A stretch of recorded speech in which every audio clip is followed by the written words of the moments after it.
Halo semuanya, Tuhan Yesus berfirman, "Dan yang mencari, menemukan, bagi yang mengetuk, pintu akan dibukakan."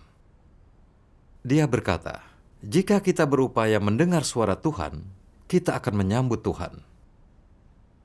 Artikel yang akan saya bacakan ini ditulis oleh Saudari Sun Yu, dan ini berisi caranya menyambut Tuhan. Judul artikel ini, Lika-liku Perjalananku Menuju Tuhan. Saya akan membacakannya. Pada tahun 2000, aku memeluk agama Kristen. Pendeta Korea Selatan sering berkhotbah kepada kami. Di pelayanan, pendeta membacakan kitab suci dan meminta kami untuk toleran. Tak hanya dengarkan khotbah, tapi menerapkannya untuk memuliakan Tuhan, supaya bisa memasuki kerajaan surga. Sejak saat itu, aku mulai perlakukan keluarga dan teman dengan penuh kebaikan. Jika ada yang menyinggungku, aku berdoa agar aku dapat memaafkan mereka. Jika sesekali tak masalah, namun lama-kelamaan aku tidak tahan. Terkadang saat hilang kesabaran, aku ceramahi mereka. Setelahnya, aku akan merasa bersalah. Berulang kali berbuat dan mengakui dosa, aku tidak bisa lepas dari belenggunya. Saat Tuhan datang, akankah aku dibawa ke kerajaan? Kutanyakan pendetaku tentang solusi dari masalah dosa ini. Dia menyuruhku mengakui dosa dan bertobat, banyak berdoa dan baca Alkitab, serta bersikap toleran. Setiap kali dia menyebutkan itu, tanpa disertai arahan, aku kecewa. Aku memikirkan firman Tuhan. Karena itu jadilah kudus, sebab aku ini kudus. Dalam kitab Ibrani tertulis, tanpa kekudusan manusia tak bisa melihat Tuhan. Orang sepertiku yang selalu berbuat dan mengakui dosa, serta tak bisa menerapkan firman, pasti tak bisa masuk kerajaan surga.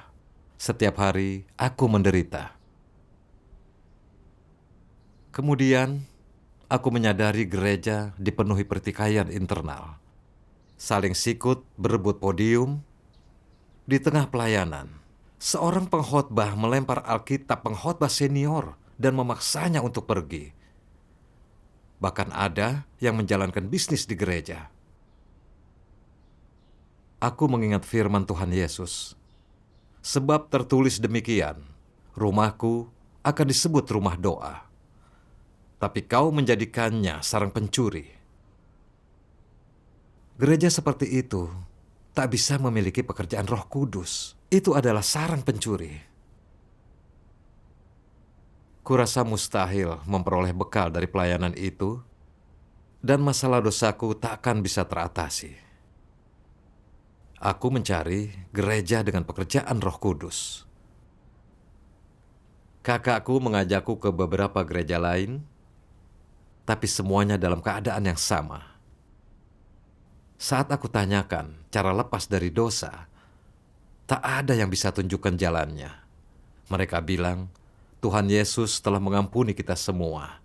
Kita hanya perlu berdoa dan bertobat.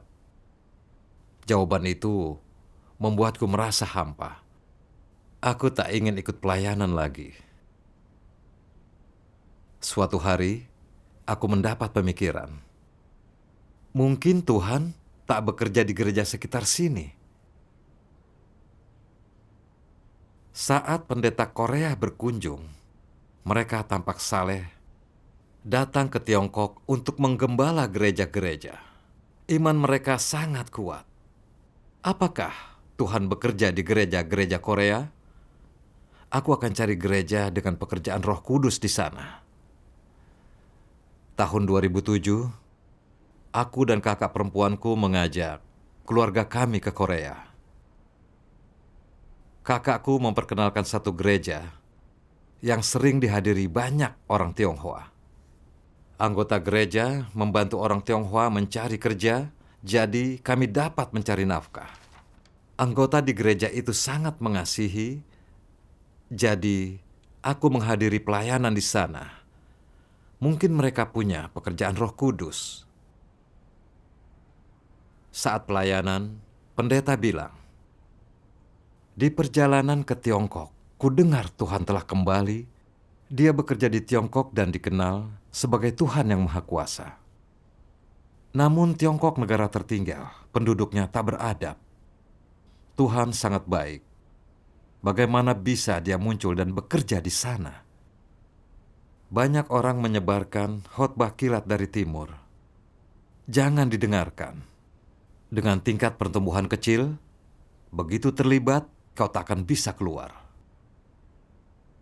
Mendengar perkataannya, aku setuju. Banyak gereja di Tiongkok kekurangan pekerjaan Roh Kudus. Pemerintah di sana menindas orang percaya dan warga Tiongkok menyembah berhala. Bisakah Tuhan muncul dan bekerja di Tiongkok? Itu pasti mustahil. Kemudian, aku tahu meski pendeta fasih berkhotbah, tindakannya setelah itu berbeda. Dia tak menerapkan jalan Tuhan. Aku patah semangat. Saat kutanyakan cara mengatasi dosa kepada pendeta, dia menjawab dengan kesal. Semua orang rusak. Berdosa itu wajar. Akui ke Tuhan, maka kau diampuni. Karena kau bersedia bertobat, Tuhan telah mengampuni dosa-dosamu. Ucapan pendeta itu membuatku jijik. Kenapa ucapannya sama dengan pendeta Tionghoa? Dosa tak bisa disingkirkan secara instan. Diperlukan beberapa perubahan. Apa gunanya pengakuan dosa jika kita tak mengubah apapun? Itu membuat kita sama seperti orang tak percaya. Lalu, apa gunanya meyakini? Aku terus dikecewakan, tapi aku tak ingin menyerah. Aku percaya Tuhan tak akan menyingkirkanku, bahwa kelak aku akan menemukan gereja dengan pekerjaan Roh Kudus. Aku berulang kali menimbang masalah ini. Saat menyusuri jalan, aku mencari tanda salib dan juga gereja Kristen. Jika dengar hal positif tentang khotbah pendeta, aku akan menerjang apapun, bergantung pada seuntai harapan untuk mendengar, mendambakan solusi untuk kebingunganku. Aku mengunjungi 40 gereja lebih di Korea, dan tak ada satupun yang punya pekerjaan Roh Kudus. Tak ada pendeta yang dapat mengatasi masalahku. Karena bingung, aku pun sampai sulit tidur di malam hari. Aku membatin, Tuhan, di manakah kau berada? Apa kau telah mengabaikanku? Selama itu, aku merasakan beban berat di hati. Aku merasa sedih dan sakit. Di tengah rasa sakit dan kesedihan ini, tepatnya tahun 2015, kakakku mengunjungi rumahku dan berkata dengan senang hati, "Aku memiliki kabar baik. Tuhan sudah lama datang kembali. Dia muncul dan bekerja di Tiongkok, menyampaikan banyak kebenaran. Penginjilan telah sampai di Korea." Aku berpikir, Tuhan bekerja di Tiongkok. Bagaimana bisa? Kukatakan dengan tegas, tahun 2009, seorang pendeta bilang, Tuhan tak mungkin bekerja di Tiongkok, karena Tiongkok terbelakang dan penduduknya tak beradab. Tuhan itu mulia dan baik. Kenapa dia bekerja di Tiongkok? Lalu, aku mencuci piring. Kakakku mengeluarkan buku dan menjawab, buku ini, gulungan kitab dibuka oleh anak domba, berisikan firman Tuhan di akhir zaman. Aku akan membacakannya sedikit. Tuhan Yang Maha Kuasa berfirman, ketika Yesus datang ke dalam dunia manusia, Dia memulai zaman kasih karunia dan mengakhiri zaman hukum Taurat.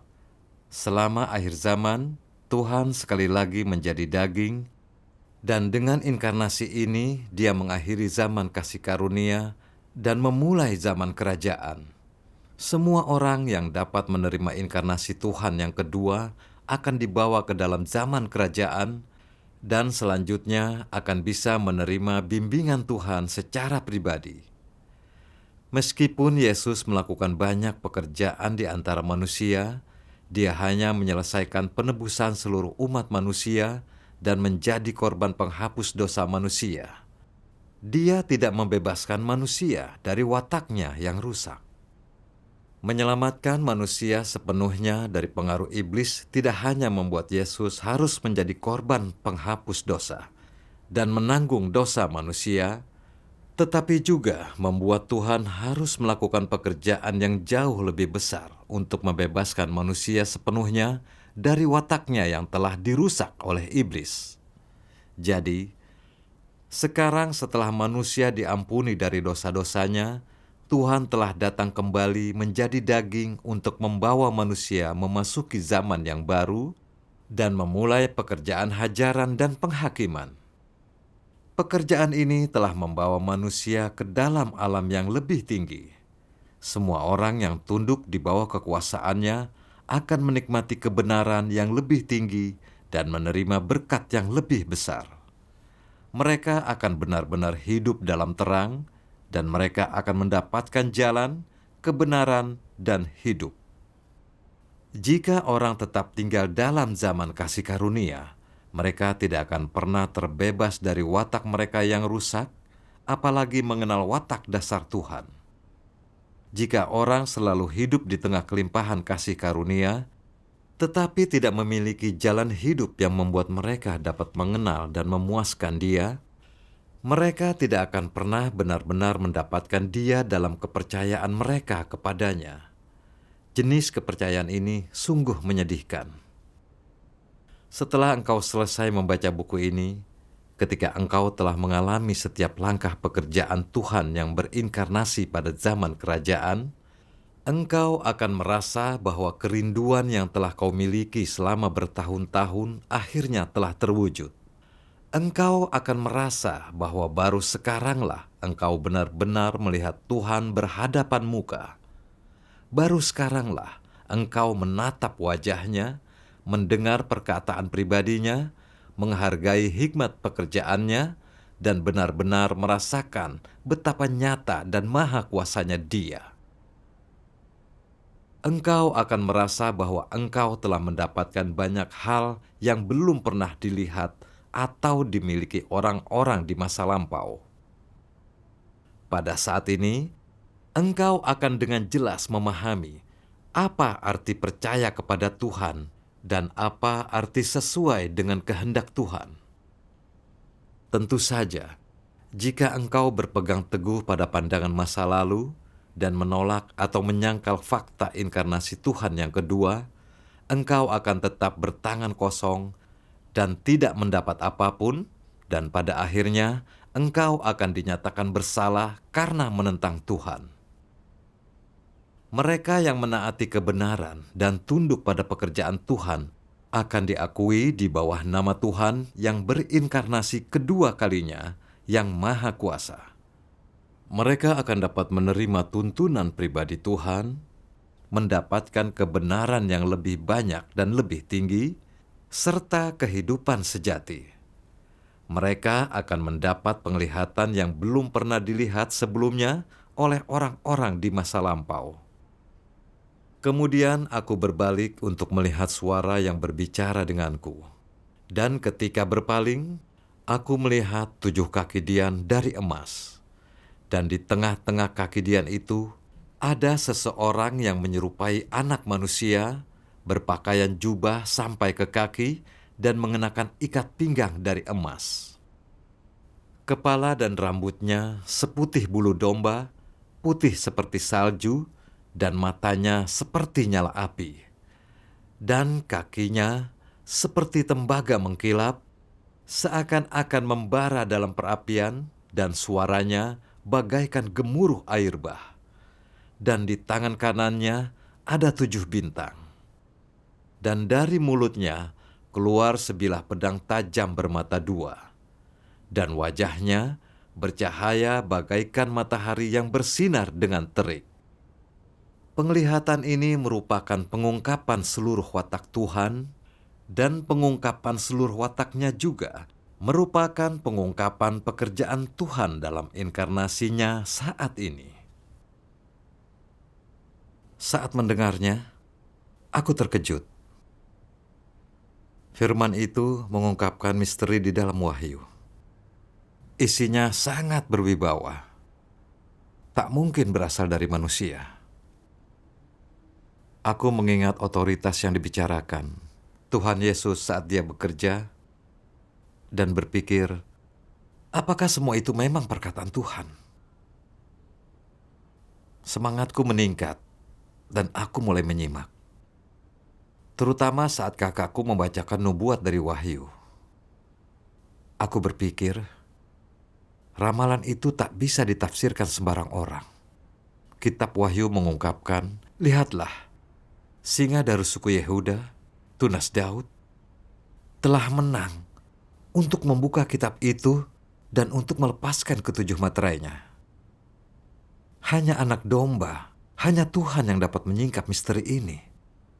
Apa ini semua firman Tuhan? Apa mungkin dia benar-benar muncul dan bekerja di Tiongkok? Bisakah aku menemukan jawaban atas kebingunganku di dalam buku itu? Aku menjadi sangat penasaran. Kemudian kakakku membacakan ini. Semua ini juga penggenapan firman dalam kitab Wahyu. Barang siapa bertelinga, hendaklah dia mendengarkan apa yang diucapkan Roh kepada gereja. Ini mewakili tahap awal pekerjaan Tuhan pada zaman kerajaan. Itu membuatku makin tertarik. Bukankah ini nubuat di dalam kitab Wahyu? Apakah nubuat di dalam Wahyu terpenuhi? Apakah itu firman Tuhan? Karena ingin membacanya, aku meminta kakakku meninggalkannya. Saat menerima buku itu, aku sangat bahagia. Aku tak sabar membukanya. Namun, aku juga khawatir. Apakah buku ini sesuai kitab suci? Aku meletakkan Alkitab dan buku ini berdampingan, berniat membandingkan. Dalam buku itu, aku membaca ini. Hanya ketika aku masuk ke langit yang baru dan bumi yang baru, aku membawa bagian lain dari kemuliaanku dan menyingkapkannya pertama-tama di tanah Kanaan, membuat seberkas cahaya kemilau bersinar ke seluruh bumi, tenggelam dalam kegelapan malam yang pekat, agar seluruh bumi dapat datang kepada terang itu. Agar manusia di seluruh bumi dapat datang untuk menarik kekuatan dari kuasa terang itu, sehingga kemuliaanku meningkat dan muncul sekali lagi bagi semua bangsa. Dan agar semua manusia dapat menyadari bahwa sudah sejak lama aku datang ke dunia manusia, dan sudah dari dahulu aku membawa kemuliaanku dari Israel ke timur. Karena kemuliaanku bersinar dari timur dan kemuliaanku dibawa dari zaman kasih karunia hingga saat ini. Akan tetapi, dari Israel lah aku berangkat dan dari sanalah aku tiba di timur. Hanya ketika terang dari timur perlahan memutih, kegelapan di seluruh bumi mulai berubah menjadi terang. Barulah pada saat itu manusia menyadari bahwa aku sudah lama pergi dari Israel dan bangkit lagi di timur. Setelah dahulu pernah turun ke Israel dan kemudian meninggalkannya, aku tidak bisa dilahirkan di Israel lagi karena pekerjaanku memimpin seluruh alam semesta, dan terlebih lagi kilat menyambar langsung dari timur ke barat. Karena alasan inilah aku turun di timur dan membawa Kanaan kepada orang-orang di timur. Aku akan membawa orang-orang dari seluruh bumi ke tanah Kanaan, dan karena itulah aku terus menyampaikan perkataan-perkataan di tanah Kanaan untuk mengendalikan seluruh alam semesta. Saat ini, tidak ada terang di seluruh bumi selain di Kanaan, dan semua manusia terancam bahaya kelaparan dan kedinginan. Aku memberikan kemuliaanku kepada Israel, lalu mengambilnya kembali, dengan demikian membawa orang Israel ke timur, dan semua manusia ke timur. Aku membawa mereka semua kepada terang supaya mereka dapat dipersatukan kembali dengan terang itu dan menjadi terhubung dengannya dan tidak perlu lagi mencari-carinya. Aku akan membuat semua orang yang mencari melihat terang lagi dan melihat kemuliaan yang dahulu kumiliki di Israel.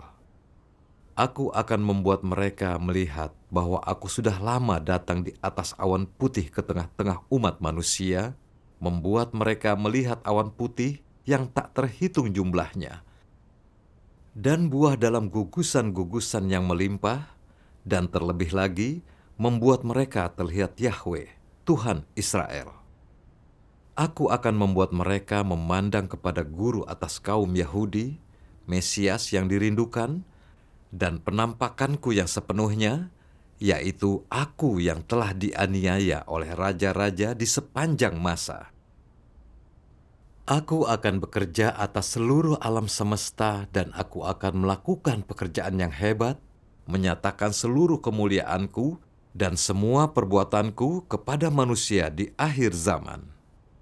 Aku akan memperlihatkan wajah kemuliaanku dalam kepenuhannya kepada orang-orang yang telah menantikan aku bertahun-tahun lamanya, kepada orang-orang yang telah merindukan kedatanganku di atas awan putih, kepada Israel yang telah merindukan penampakanku sekali lagi, dan kepada seluruh umat manusia yang menganiaya aku, supaya semua orang tahu bahwa sudah lama aku mengambil kemuliaanku dan membawanya ke timur, dan kemuliaanku bukan lagi berada di Yudea, sebab akhir zaman telah tiba. Lalu aku membandingkannya dengan nubuat di Alkitab. Karena sama seperti kilat datang dari timur dan bersinar ke barat, demikianlah kedatangan Anak Manusia kelak. Itu sesuai firman Tuhan Yesus, benar-benar sesuai Alkitab.